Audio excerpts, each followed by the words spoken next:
Blaze Bayley is possibly one of the most controversial figures in the world of heavy metal, with some fans shamelessly hating on the two albums Iron Maiden released with the guy, and the others shaming the first and consider Blaze to be the most charismatic vocalist the band has ever had, even more so than the legendary Bruce Dickinson. Can you say who it is?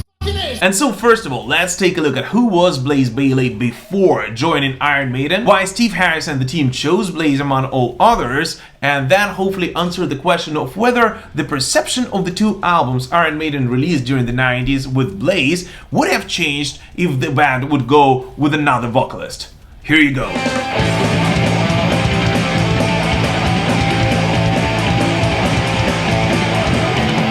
Quick announcement before we start though, Blaze Bayley will actually join us for an interview early next week, so please do not hesitate to leave any questions you would like us to discuss together with Blaze, in addition of course to commenting on anything you hear or see in this video, and especially if you disagree with me. But alright, let's do it. Born in 1963 as Bailey Alexander Cook, I mean, yeah, you didn't really think his parents would give him the coolest possible heavy metal name at birth, right? We had to rename ourselves and New original. New original. Blaze had started singing when he was just 5 or 6 years old, and that time imitating what his mother and grandmother would listen to, and that was singers like Mario Lanza and Richard Tauber.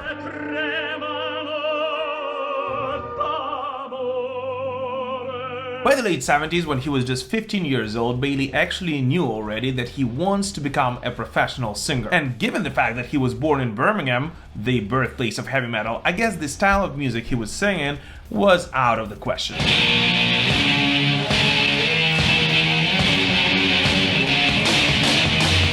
According to pretty much all of the online sources available to us today, Blaze's first gig was with Wolfsbane. Yet in one of the older interviews, he actually mentions that his first semi-professional band was called Child's Play. Yet that project was rather short-lived, and the guys never actually went beyond playing at some small local pubs.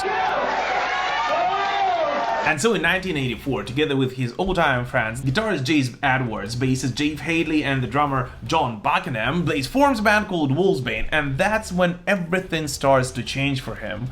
And it actually starts with his name. What? Blaze himself actually recalled later on that the guys when they started off weren't really the best musicians. And since all of them were big-time Kiss fans and they actually had to drive audiences to their live shows somehow, they decided that they would put the best possible show out there and do absolutely outrageous things. And they started by taking the ridiculous names. That's how their drummer started to be called Slut Tracker, the guitarist went by Jace the Ace as a homage to Ace Frehley of Kiss. And Bayley took the name Blaze because first of all, it sounded dangerous and like being on fire, and secondly, avoid the problems he had before with his actual birth name. Apparently Bayley is actually a rather popular name in England, yet it usually is used as a surname. And so every time Bayley introduced himself as Bayley, people would kept asking for his first name instead. And when he actually started doing so by his band's name, Blaze, that problem simply disappeared.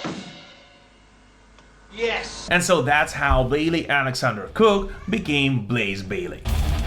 Upon their formation, Wolfsbane started off as a glam rock band, and just about a year into their career, they were able to record their first self-titled demo.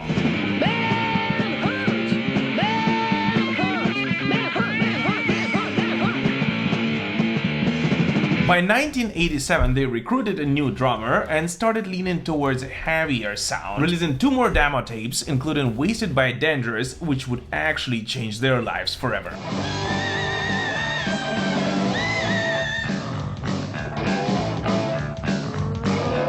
One of the copies of the letter traveled all the way to the United States to the famous producer Rick Rubin, who, after reading a review in a Kerrang magazine of Wolfsbane opening gig for King Diamond, demanded that one of the guys at the firm would get him the tape of this band immediately. He saw one of our reviews in a magazine, and then he decided to get in touch with us. And so just a couple of days afterwards, one of the hottest producers in the world of rock and roll and heavy metal calls up Bayley and offers him a deal for 8 studio albums with his label.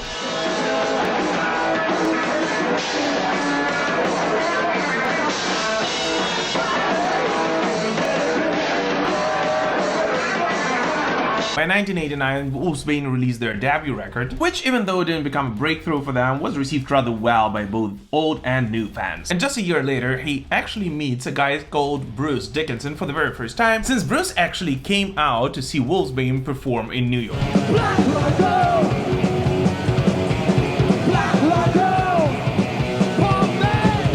1990, Wolfsbane already would play together with such bands as Motorhead, Overkill, Alice Cooper, Ozzy Osbourne, and gazillion others. And so by September of the same year, Wolfsbane would find themselves opening for a band called Iron Maiden on their No Prayer on the Road tour. And it was 31 sold out shows in the UK. Well, nobody does that. Nobody can do that.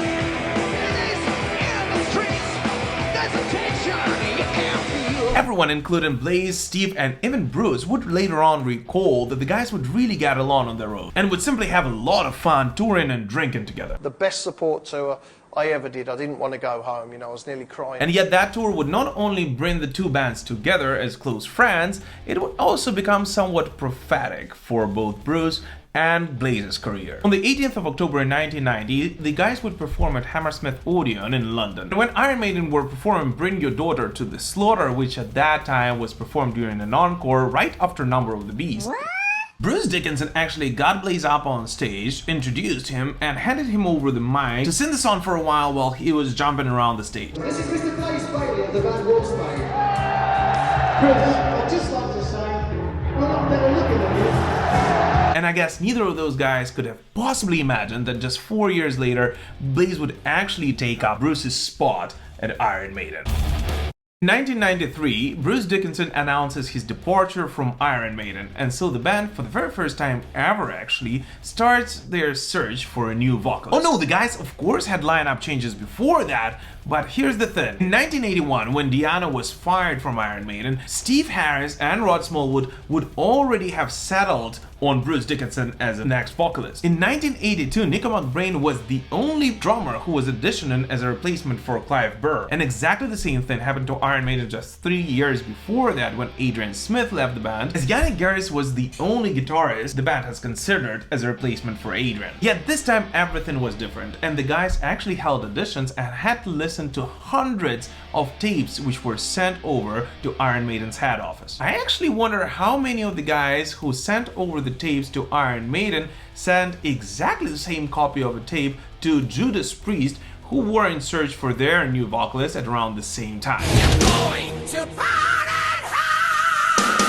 All in all, the band has settled on 12 finalists whom they would invite to their studio for a live audition, among whom of course was Blaze Bayley, who according to himself didn't really consider this as a possibility at first, yet after realizing that the project of Wolfsbane was pretty much done, because yes, they were sacked by the label at that point and there was no prospect for them whatsoever, Blaze reached out to his old-time friend Steve, learned 10 Iron Maiden songs, went to the auditions, and to his surprise, got the job. It was just before Christmas as well, so it was an absolutely fantastic Christmas present. The truth is, Blaze himself was rather surprised he actually got the job at Iron Maiden, because let's be realistic here, Blaze's voice at that time was very different from Bruce's voice in the late 80s and early 90s.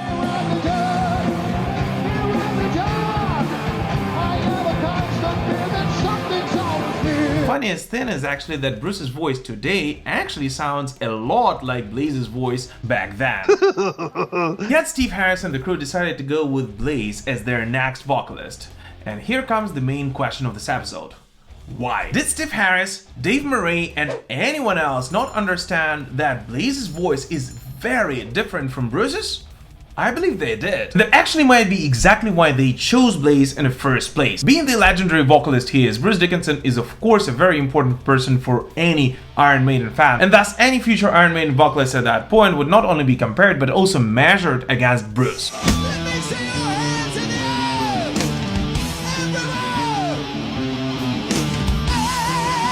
I'm actually more than sure that there were hundreds of singers who sent over the tapes to Iron Maiden who actually sounded more like Bruce than Bruce himself. Yet by choosing a guy that neither looked nor sounded anything like Bruce, Iron Maiden actually left both the media and their fans without one more extra thing to criticize their choice for.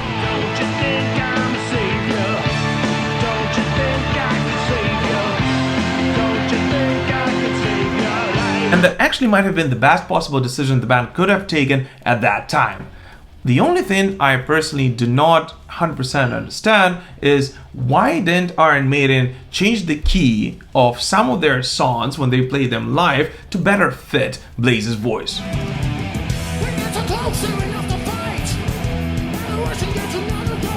So, in my personal opinion, the criticism of the two albums which were released during the Blaze Bayley era of Iron Maiden is at the very least unfair, because I personally believe that both the X Factor and even Virtual 11 are actually stronger than, let's say, No Prayer for the Dying.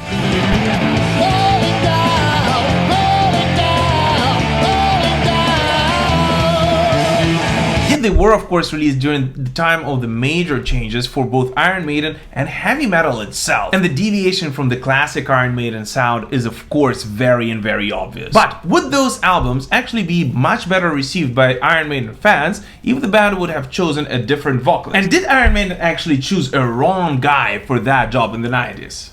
I believe no. The reason for that answer actually lies in the processes surrounding another British heavy metal band, Judas Priest, who were going through exactly the same processes, roughly the same time, yet went a completely different route by choosing Tim Ripper Owens, who did not only try to sound like Metal God himself, but also was his impersonator before.